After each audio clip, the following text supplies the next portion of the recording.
Alright, first off, I want to say all praises to Yahweh Shemi Awashai, Basham Rakah Kodash. Double honors to the apostles and elders of Great Millstone, and shalom to the brothers in the highways and byways pushing this word now, sincerity and truth. The sisters, the believers, the helps. Shalom. This is the brother Iroam from the James Jamaica camp. And just want to do a short lesson upon Babylon, basically. Ancient Babylon, and also just to show that the prophecies that fulfill on ancient Babylon will also be fulfilled on mystery Babylon, right? The mother of harlots, right? So this excerpt, I'll be going through a couple of pages, and this is from the book The Richest Man in Babylon, and it actually gives a lot of historical accounts. Now, at the end of the book, it tells basically what happens to ancient Babylon, and we're just going to get into it and pull some scriptures. Hopefully, it's edifying. So this is page 139, right? And I'll start at the fourth paragraph. It says, as a city, Babylon existed no more, right? Which the scripture talk about what happened. So Babylon was a just some background information. It was a glorious city. It had gardens, right? Huge walls, canals, a lot of merchandises, tradesmen, right? It was basically, it was, that is the reason why the scriptures, right, considered it in Daniel 2 as the head of gold, right? Because it was considered a golden city, right? Now it says, as a city, Babylon exists no more. When those energizing human forces that built and maintained the city for thousands of years were withdrawn, it soon became a deserted ruin, right? The site of the city is in Asia, about 600 miles east of the Suez Canal, just north of the Persian Gulf. The latitude is about 30 degrees above the equator, practically the same as that of Yuma, Arizona. It possessed a climate similar to that of this American city, hot and dry, right? It says, today, this valley of the Euphrates, once a populous, irrigated farming district, is again a windswept, arid waste, right? It's a windswept, arid waste, right? So a place that was once known for farming, good farming, right? Scant grass and desert shrubs strive for existence against the wind-blown suns.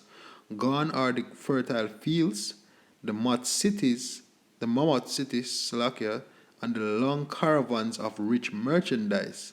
Nomadic bands of Arabs securing a scant living by tending small earths are the only inhabitants. Such it has been since about the beginning of the Christian era, right? It says, dotting this valley is at earthen hills for a century. They were considered by travelers to be nothing else, right? Jumping down, it says, picks and shovels should prove these hills to be ancient city graves. They might as well be called, right? So it's now considered a city grave. Desolate, windy, nothing grows there. Everything is basically waste and desolation, right? It says Babylon was one of these. Over it for something like 20 centuries, the winds had scattered the desert dust. Built originally of brick, all exposed walls had disintegrated and gone back to the earth once more, right? So the great walls came down to nothing. Such is Babylon, the wealthy city today. So just to show that it was a wealthy city, it was a great city, right? A heap of dirt so long abandoned that no living person even knew its name until it was discovered by carefully removing the refuse of centuries from the streets and the fallen wreckage of its noble temples and palaces. So it was all covered in dust. It was brought to nothing, right?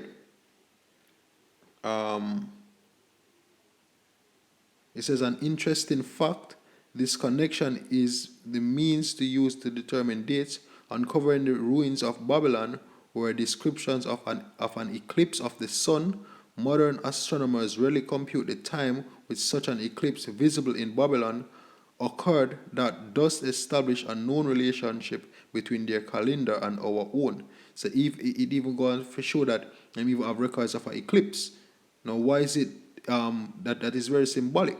The most I never Yahweh Shemiyah never made that happen for by coincidence, because as you know, when it comes to the falling of a city, there are signs in the heavens, right? And the eclipse is one of them, right? It says in this way we can prove that 8,000 years ago, the Summerites, Salakia, who inhabited Babylonia, were living in walled cities. Only one can only conjecture for how many centuries previous such cities had existed. Right? Let me just go through, as I said, just skip through. Right? It says they were uneducated and enlightened people. So far as written history goes, they were all first engineers, first astronomers, the first mathematicians, the first financiers, and the first people to have a written language. Well, all that bullshit, but continuing on, mention has already been made of the irrigation system which transformed the arid valley into an agricultural paradise. The remains of these canals can still be traced, although they are mostly filled with accumulated sand. Right?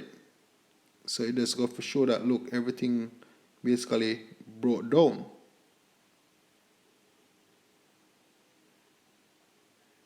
Now, going to this verse, says Herodotus, the Greek traveler and historian, visited Babylon while he was in its prime and has given us the only known description of by an outsider. His writings give a graphic description of the city and some of the unusual customs of its people. He mentions the remarkable fertility of the soil and the bountiful harvests of wheat and barley which they produced. The glory of Babylon has faded, but his wisdom has been preserved for us. So it shows that the glory of Babylon has faded. For this we are indebted to this form of records. Need to skip again. It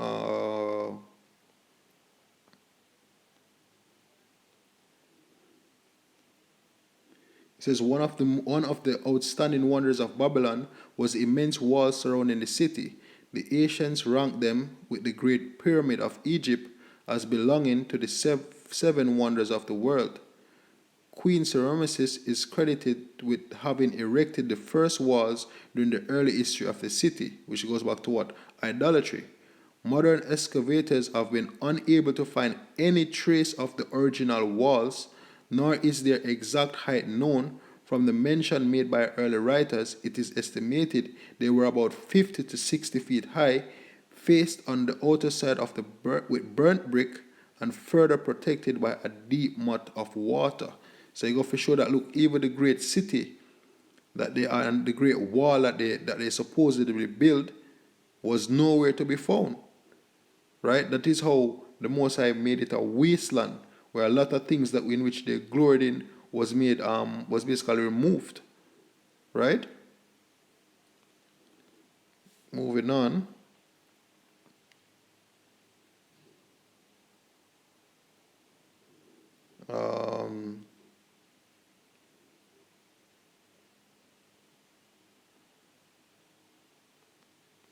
Let me just go through.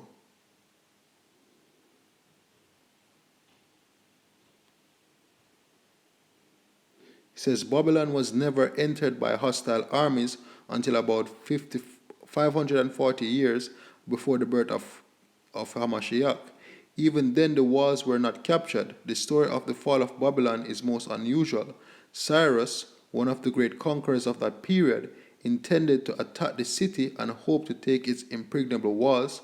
Advisors of Nabonidus, the king of Babylon, persuaded him to go forth to meet Cyrus and give him battle without waiting for the city to be besieged.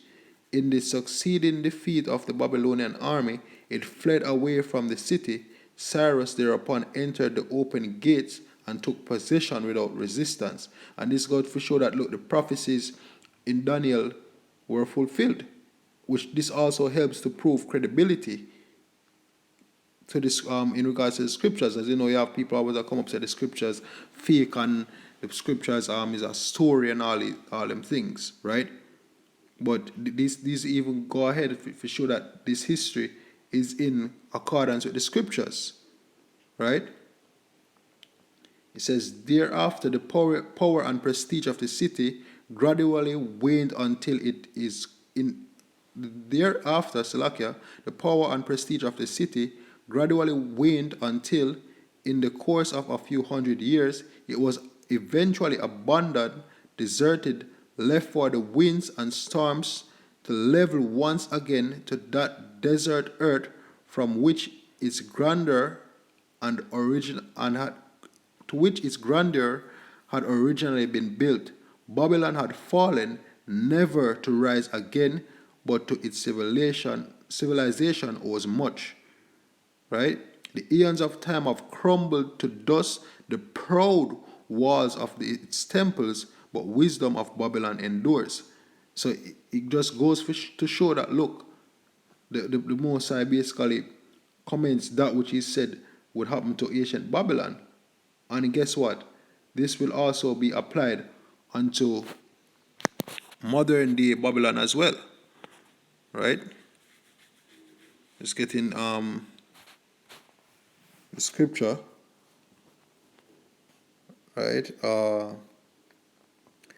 Let me just ensure that I'm at the right place.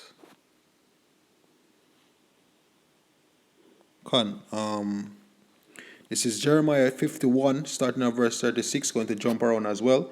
It says, therefore, thus saith Yahweh, behold, I will plead thy cause, and take vengeance for thee, and I will dry up her sea, and make her springs dry.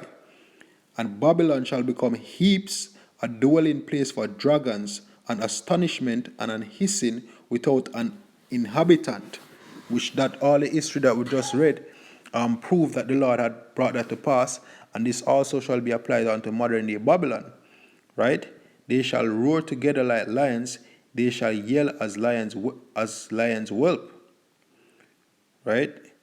In her heat I will make her feast, and I will make them drunken, that they may rejoice and sleep a perpetual sleep, and not wake, saith Yahweh.